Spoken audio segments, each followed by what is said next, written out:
Hey, what's up everybody? This is Augie, and I'm casting the third and final game to the LiquidSheth and DignitasSjow series from the NASL, and it will be taking place on Shattered Temple, and it should be a good game. I was just looking at the YouTube channel and checking out a few Press Heart to Continue videos.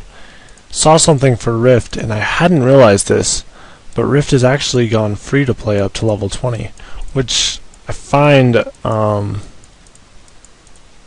sad but happy at the same time, because I'm like, it's going to get more players involved, but at the same time there's going to be it's going the same way as a lot like WoW went that way, and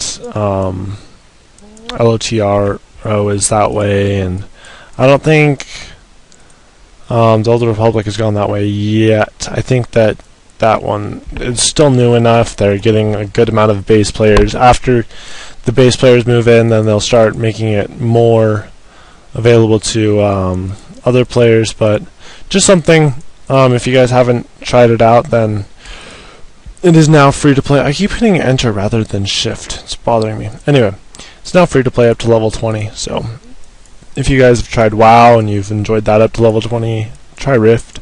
It's a lot the same, but a lot different too. A lot higher quality graphics, and the gameplay is very different. There are a lot of the same. Obviously, the interface is very similar, but the actual feel of the game, how unique it is that the world is always changing around you. There's rifts opening, and it's definitely a different feel than WoW, in my opinion. So check it out. We are seeing the same exact... Sorry, my mouse just went all over the place right there. We are seeing the same exact entry build from our Terran player. Looks like our drone's going to try and get out before this Marine finishes so we can keep him alive. But I feel kind of like DignitasSjow's giving away something in his playbook, because we've seen him do this 3 games in a row now where he builds the... I don't know if he'll go for the factory again, but he's going for the factory again. And it's sort of... I wonder if he's going to see him. Did you see? Yeah, you got him out. But anyway, he's using the factory barracks wall off again, and he's done this 3 times against Sheth now. Which, I mean, obviously it's not the only thing that he can do, and he probably knows other builds very well, being a pro player. But seeing him do it 3 times in a row, it's just kind of surprising to me, especially since Sheth has figured out how to counter it, and has played well against it. It's just a bit odd to see Dignitas sticking to it, especially since last game it didn't work.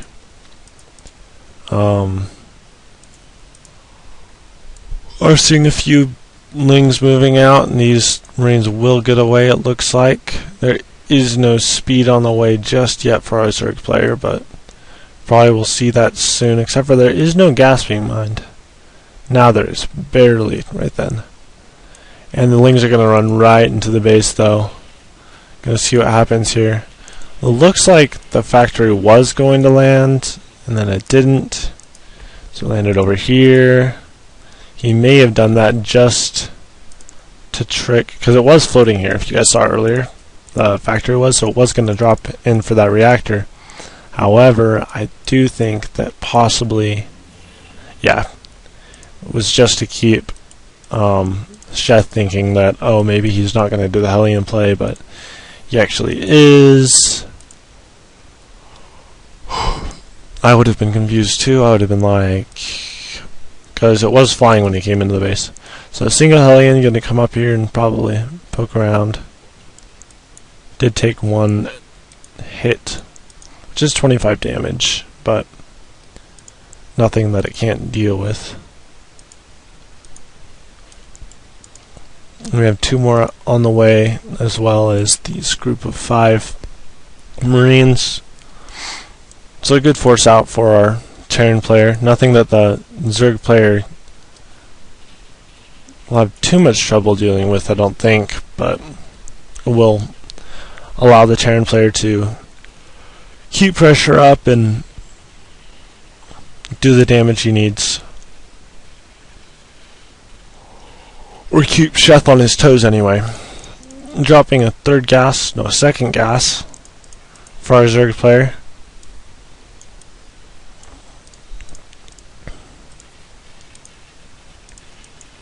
And Zergling slowly working away at these rocks. So if you guys haven't seen the first 2 games, this is actually the 3rd in the series. I'd advise you to go check those ones out. They were really great games and definitely fun. The first one, there will be spoilers. I did tell you guys last game too, in game 2, that I will be spoiling each game every time I cast them. But in the first game, we had Dignitas win, and he did get out a lot of Hellions, a lot like we're seeing right now. These are so many, 10 already. But the weird thing is he's never gotten Blue Flame, and he's not researching it now, and just a bit surprising to me. It would take an extra tech lab and an extra factory add-on, so it is reasonable that I guess he isn't getting it. It's just kind of odd to see him have so many of them and not be using them. I am experimenting with the volume right now too. In previous games it's actually been completely absent from the game, and so I wanted to see what increasing the volume would do.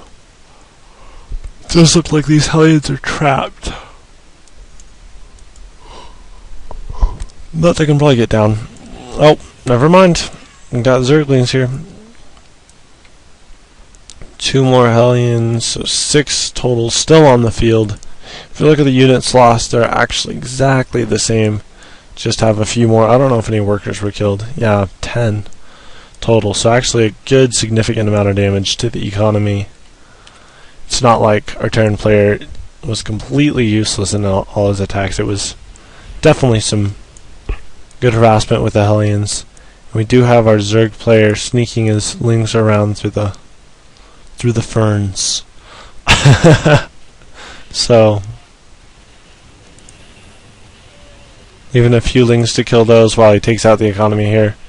So we do have workers killed being evened out a bit, and we do have this moving out here, but we have good transfuses going on, keeping that alive. Always good to have that extra queen to keep your spine crawlers alive. You do miss out. We did lose that queen, but both the spine crawlers are still alive and doing fine, and we have plenty of defense back here, and we did lots of damage to the economy.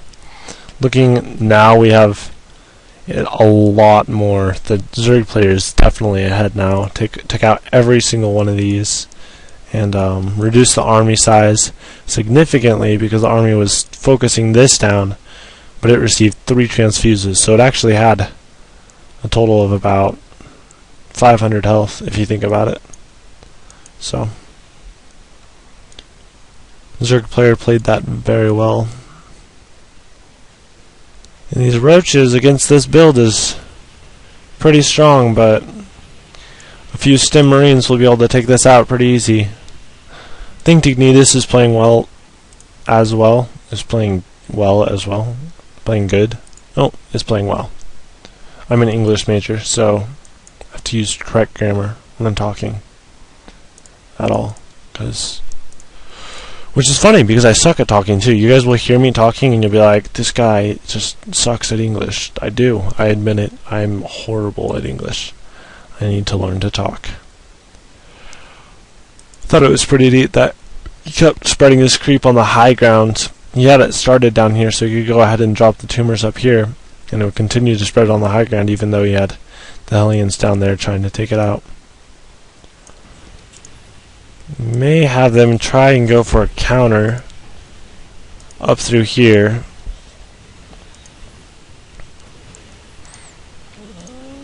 However, this may be spotted by Sheth. I don't know if he saw that or not. Going to go back just slightly. I was more than slightly. That's okay though. Let's see what happens here. in Sheth's view, he did see one Hellion, it looked like. Yep, and he sees this probably. So immediately gets, oh wow, nice fungals, almost takes out the whole army right away. So definitely good reaction time. Saw the rocks being destroyed, immediately switched over there, and the infestors stare at these rocks. They're angry. They're like, I don't like those rocks. I'm going to stare at them in anger. Third base going to be taken right here for our Terran player. Taking the high yield to try and catch up with this. But remember, this is going to take a big toll on his economy.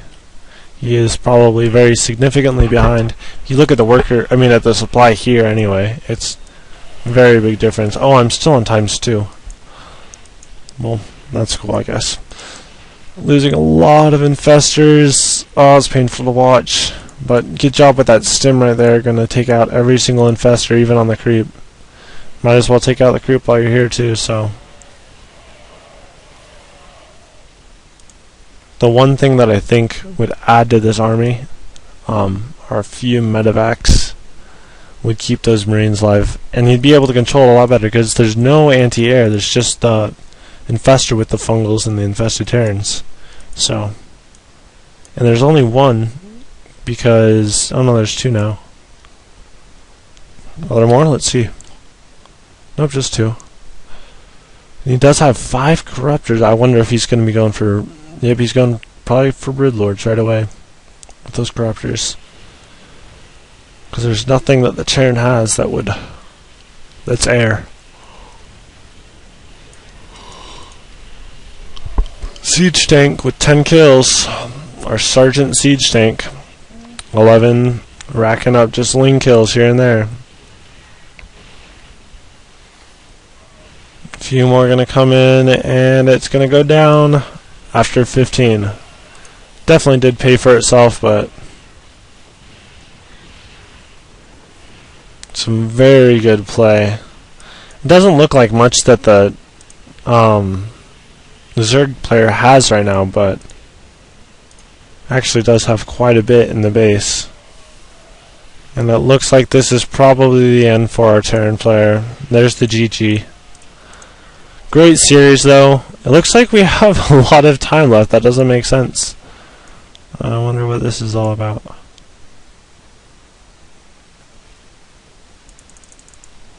Fast forward to the end.